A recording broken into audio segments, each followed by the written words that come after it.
Welcome back to Sala Learning. It's me, Sri Bhama SB. മക്കളെ എല്ലാവരും സുഖമായിട്ട് അടിപൊളിയായിട്ട് ഇരിക്കുന്നുണ്ടെന്ന് വിചാരിക്കുന്നു.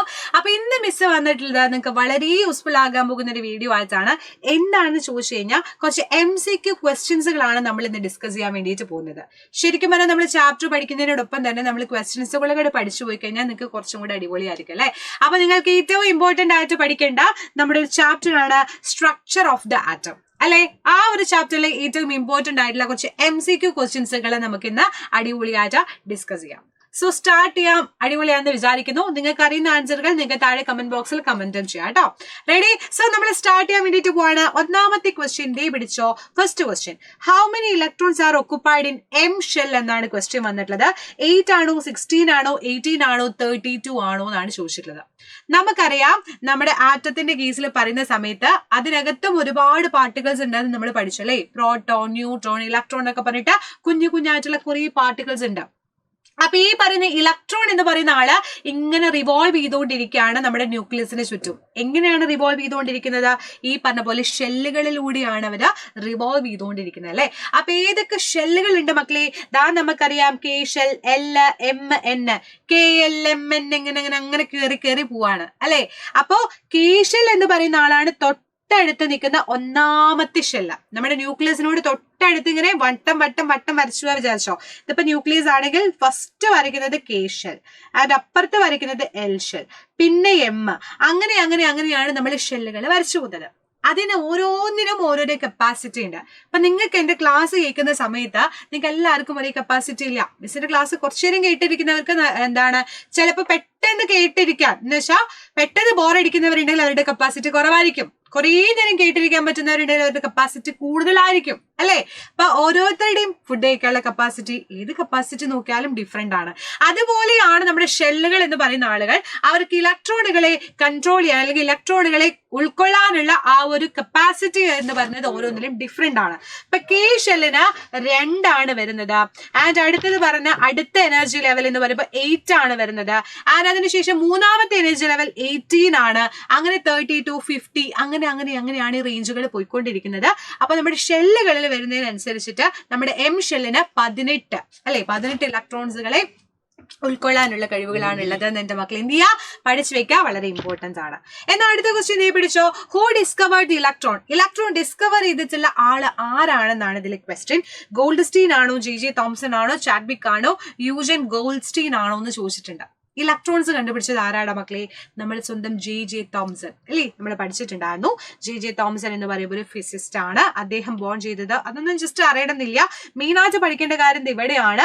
He was awarded the Nobel prize in physics 1906 for his work of the discovery of electrons. ഇലക്ട്രോൺസുകള്, protons, neutrons എന്നൊക്കെ പറഞ്ഞിട്ട് ആറ്റത്തിനകത്തുള്ള കുറെ particles നമുക്കറിയാം. അത് ഇലക്ട്രോൺസുകളെ കണ്ടുപിടിച്ചിട്ടുള്ള ആളാണ് J.J. തോംസൺ. മറന്നേ പോരുത്, ഇലക്ട്രോൺസ് J.J. തോംസൺ.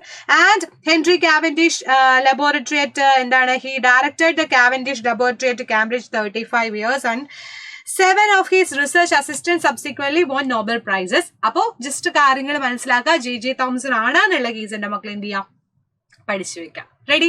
അടുത്ത question, which of the following statement about the electron is incorrect എന്നാണ് ക്വസ്റ്റ്യൻ വന്നിട്ടുള്ളത്. It is negatively charge particle. The mass of the electron is equal to the mass of the neutron ആണോ? And it is a basic constituent of whole atom ആണോ? അത് it is a basic constituent of cathode rays എന്നാണോ question വന്നിട്ടുള്ളത്.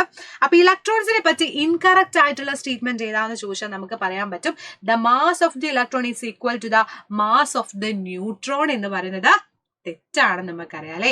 Mass എന്ന് പറയുന്നത് ഒരിക്കലും ന്യൂട്രോണിന്റേത് equal അല്ല. ന്യൂട്രോൺ ആയിട്ടല്ല ഈക്വൽ ആയിട്ടുള്ളത്.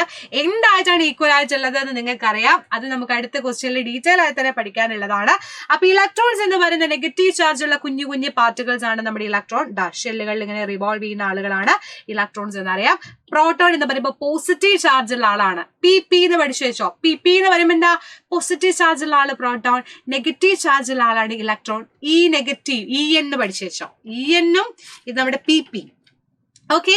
ആൻഡ് ഒരു ചാർജും ഇല്ലാത്ത, ഒന്നിലും പെടാത്ത, നമ്മൾ എപ്പോഴും പറയില്ലേ ന്യൂട്രൽ ആയിട്ട് നിൽക്കാന്ന്. മിസ് അങ്ങോട്ടേക്കും ഇല്ല അങ്ങോട്ടേക്കില്ല പറയുമ്പോൾ മിസ് ന്യൂട്രൽ ആണ്. അപ്പൊ ന്യൂട്രൽ ആയി നിൽക്കുന്ന ആളെ പറയുമ്പോൾ ന്യൂട്രോൺ ആണ്. ഒരു ചാർജും ഇല്ലാത്ത ആളാണ് ന്യൂട്രോൺ എന്ന് പറയുന്നത് അല്ലെ. സോ ഇലക്ട്രോൺ എന്ന് പറയുന്നത് നെഗറ്റീവ്ലി ചാർജ് ഉള്ള ആളാണ്. And unlike protons and neutrons, electron is not constructed from even smaller component. Electrons and found outer side of the nucleus ആണ്. ന്യൂക്ലിയസിന് ചുറ്റും റിവോൾവ് ചെയ്ത് കളിച്ചുകൊണ്ടിരിക്കുകയാണെന്നുള്ളതും നമുക്കറിയാവുന്ന കേസാണ്. അപ്പോൾ നമ്മുടെ ഒരു ക്വസ്റ്റ്യൻ, അടുത്ത ക്വസ്റ്റ്യൻ വരുമ്പോൾ നമുക്ക് ഡീറ്റെയിൽ ആയിട്ട് അതിന്റെ ആൻസർ ഒന്നും കൂടെ ഡിസ്കസ് ചെയ്യാൻ വേണ്ടിയിട്ട് പറ്റും. Atomic number is equal to dash എന്ന് പറയുന്നുണ്ട്. അറ്റോമിക് നമ്പർ ഇതിൽ ഏതുമായിട്ടാണ് ഈക്വൽ ആയിട്ടുള്ളത്?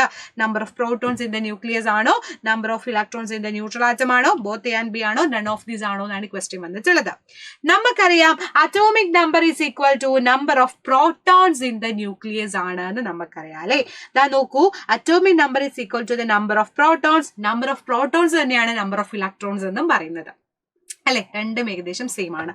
അതേ സമയത്ത് mass number is the number of proton plus neutron.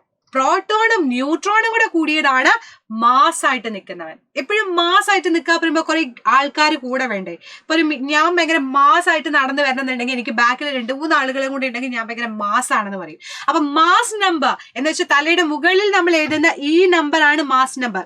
ഇതാണ് എക്സ് എന്ന് വിചാരിച്ചോ. ഇവിടെ നമ്മൾ AB എന്ന് കൊടുക്കുകയാണെങ്കിൽ A എന്ന് പറയുന്ന തലയുടെ മുകളിൽ എഴുതുന്ന ആളാണ് മാസ് നമ്പർ. മാസ് നമ്പർ എപ്പോഴും എന്തിന് ഈക്വൽ ആയിരിക്കും? പ്രോട്ടോണും ന്യൂട്രോണും കൂടെ കൂട്ടിയതിന് P+N ഈക്വൽ ആയിരിക്കും. അതേസമയം പ്രോട്ടോണും ഇലക്ട്രോണും സെയിം ആണ്. അതന്നെയാണ് അതിന്റെ അറ്റോമിക് നമ്പർ എന്ന് പറയുന്ന ഈ B എന്ന് പറയുന്നത്, Z എന്ന് പറയുന്നത് അല്ലെ.